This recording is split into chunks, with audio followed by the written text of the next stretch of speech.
Let pain guide you, not destroy you. They smile around you, laugh with you, but deep inside something is breaking. You know the feeling, don't you? It's the quiet agony, the one no one sees, the kind of pain you carry in silence. You wake up tired, you go to sleep numb, and in between you play a role, pretending, performing, surviving. But the truth? You're exhausted from carrying invisible wounds no one asks about. You've become a master at hiding, but inside you're screaming. This isn't just sadness, this is emotional war, and you've fought it alone for far too long. But not anymore, because today we go into the pain, not to escape it, but to finally understand its power. The quiet agony. They don't see it, do they? The way your heart aches in silence. You show up every day wearing that practiced smile, the one that says, I'm fine. But you're not. You're tired. Not just physically, but soul tired. There's a heaviness in your chest you can't explain. A quiet voice whispering, you're not okay, but you silence it, day after day, because the world doesn't stop for your pain, and you've learned how to keep moving, even when you're breaking.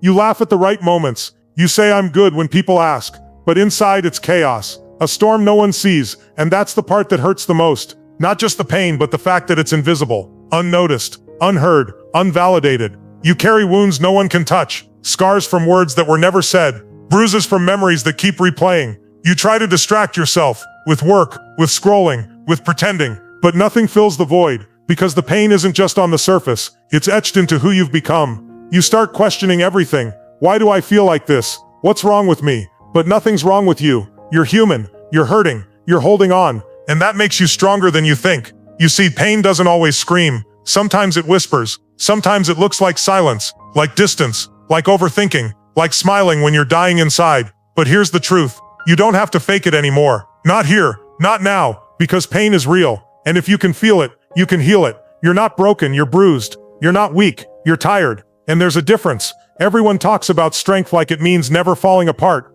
But real strength is sitting in your pain and saying, I'm not okay, but I will be. This is the moment most people miss. The one where they turn away, they numb, they avoid, they fake strength. But not you. You're here, listening, leaning in, and that means something inside you is still alive, still fighting, still hoping for more. So today, we stop pretending, we stop minimizing our pain, and we finally give it a voice, because the only way out is through. And this is where your breakthrough begins. 2. The lie you've been sold. You've been lied to. From the time you were a child, you were taught one thing: don't cry, don't feel, don't show weakness. They told you pain was a problem, something to hide, something to escape, and over time you believed it. You started burying your feelings, smiling when you were hurting, saying I'm fine when your soul was screaming. Society painted this picture, that strong people don't break, that confidence means being unaffected, that success means having no emotional scars. What a dangerous lie, because here's the truth no one tells you. Pain does not make you weak, avoiding it does. Every time you suppress what you feel, you become a little more disconnected from yourself,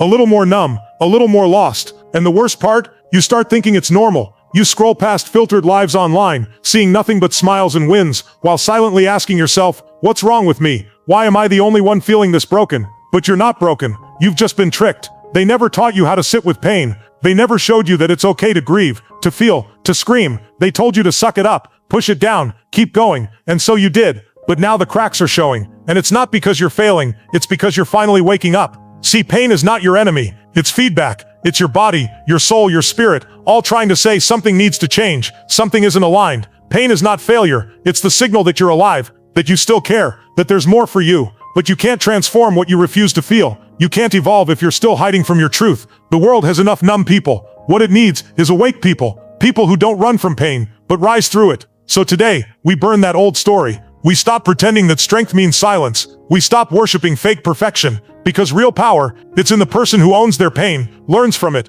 and turns it into purpose. You've been sold a lie, but now, you see it, and the moment you see the lie, you're free to choose something greater. The anatomy of emotional pain. Pain isn't just something you feel, it's something that shapes you. It carves into your nervous system. It rewires how you think. It leaves echoes in your identity. But here's the truth. You'll never heal what you don't understand. So let's break this open. Emotional pain isn't weakness. It's data. It's your body and mind screaming, something isn't right. When someone betrays you, when you're abandoned, when your dreams collapse, your brain doesn't just feel bad, it registers it like a threat. The same part of your brain that processes physical pain, processes emotional pain. That heartbreak you couldn't shake, that rejection that keeps echoing in your head, it's because your brain stored it like trauma. But we don't treat it like that, we downplay it. We shame ourselves for being too emotional. We pretend we've moved on, when really we've just buried it deeper. And here's where it gets dangerous. Your brain is always trying to protect you, so after enough pain, your nervous system starts building walls. Don't trust again, don't try again, don't hope again. Now you're not just protecting yourself from people, you're protecting yourself from life.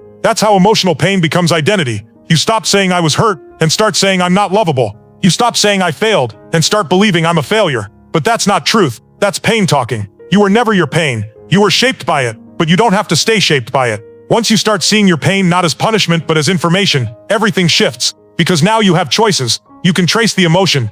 You can sit with it. You can learn from it. That shame you carry, it's not yours. That fear of abandonment, It's not yours. That fear of abandonment? It started somewhere? That self-doubt? It was installed, not born. And when you name it, you weaken it. Emotional chaos becomes emotional intelligence the moment you ask, where did this begin? What is this pain trying to teach me? This is the beginning of power. Because the people who master pain are the ones who study it. They don't numb it. They dissect it. They understand the anatomy of their wounds so deeply, they know exactly how to heal them. And the best part? Once you understand your own pain, you become immune to the lies of this world. You stop reacting and start responding. You stop shrinking and start expanding.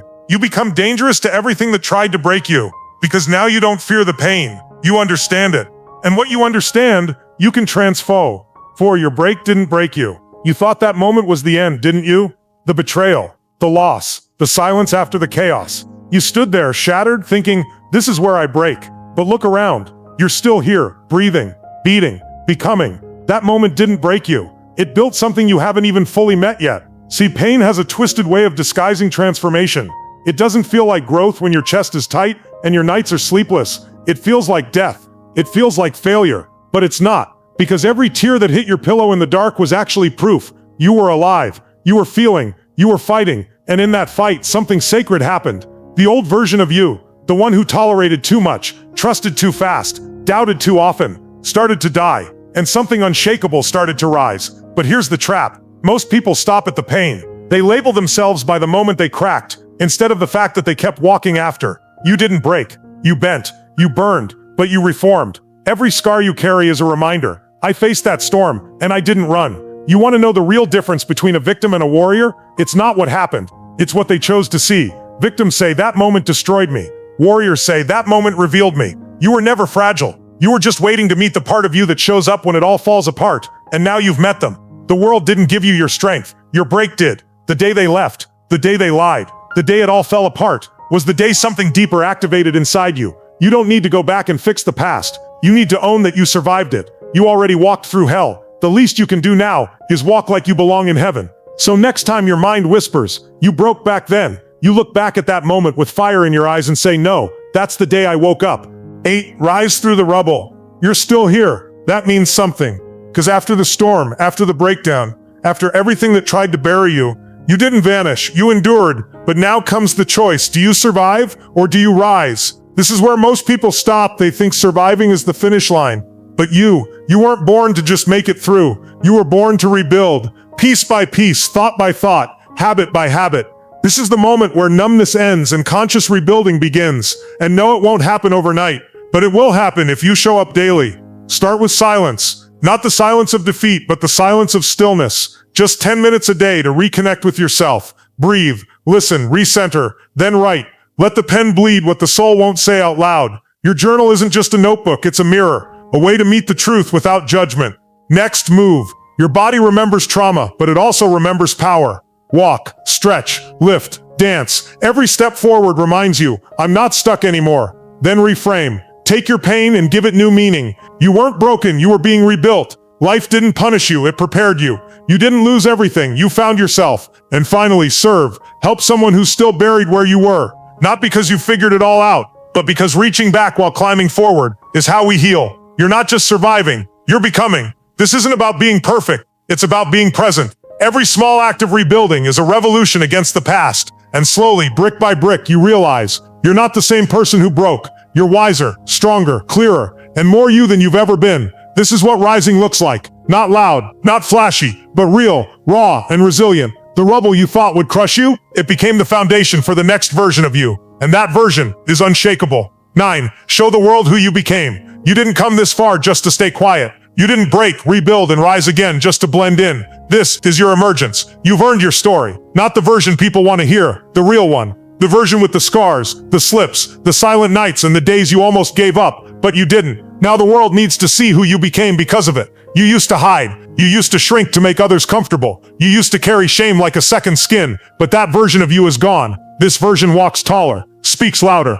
loves deeper, and lives unapologetically. You're not a victim anymore. You're a voice, and your presence alone reminds others healing is possible. This is your power now. You can sit across from someone in pain and say, I've been there, and I made it out. Not from a pedestal, not with perfection, but with presence, the kind that only comes from surviving what tried to break you. You don't need a stage to lead. You lead by example, by being the calm in chaos, the light in someone's darkest hour, the proof that pain isn't the end, it's the awakening. So stop hiding behind humility. There's a difference between being humble and being invisible. Let people see you, the real you, the one who didn't quit, the one who chose to become. Own your evolution. Wear your battle scars like armor, not because you need to fight anymore, but because they remind you who you are when life tries again. Show the world who you became, not out of pride, but out of purpose, because someone out there is still in the rubble, and they're waiting to see someone who made it through. Let that someone be you. 10. The new you was forged in fire. You've walked through hell, and you didn't walk out empty-handed. You came out with truth, with clarity,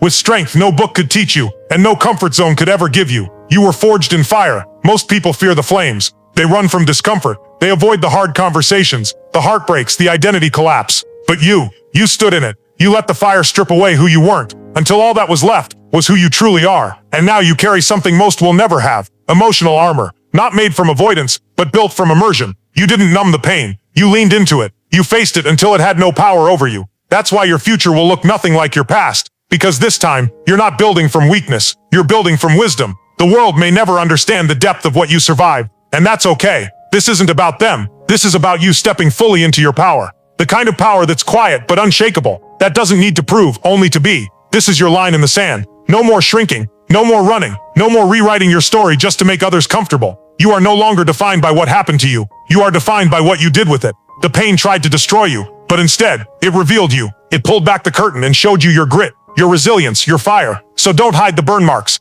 Don't cover the cracks. They're your proof of becoming. Your reminder that rebirth doesn't come in silence. It comes in screams, in tears, in nights you thought would never end. But they did, and you're still here. That's no small thing. Now the question is, what will you do with this new power? Because this isn't the end of your story. It's the beginning of the real one. So here's your challenge. Don't let the pain define your limits. Let it define your legacy. You were forged in fire, and now you light the way.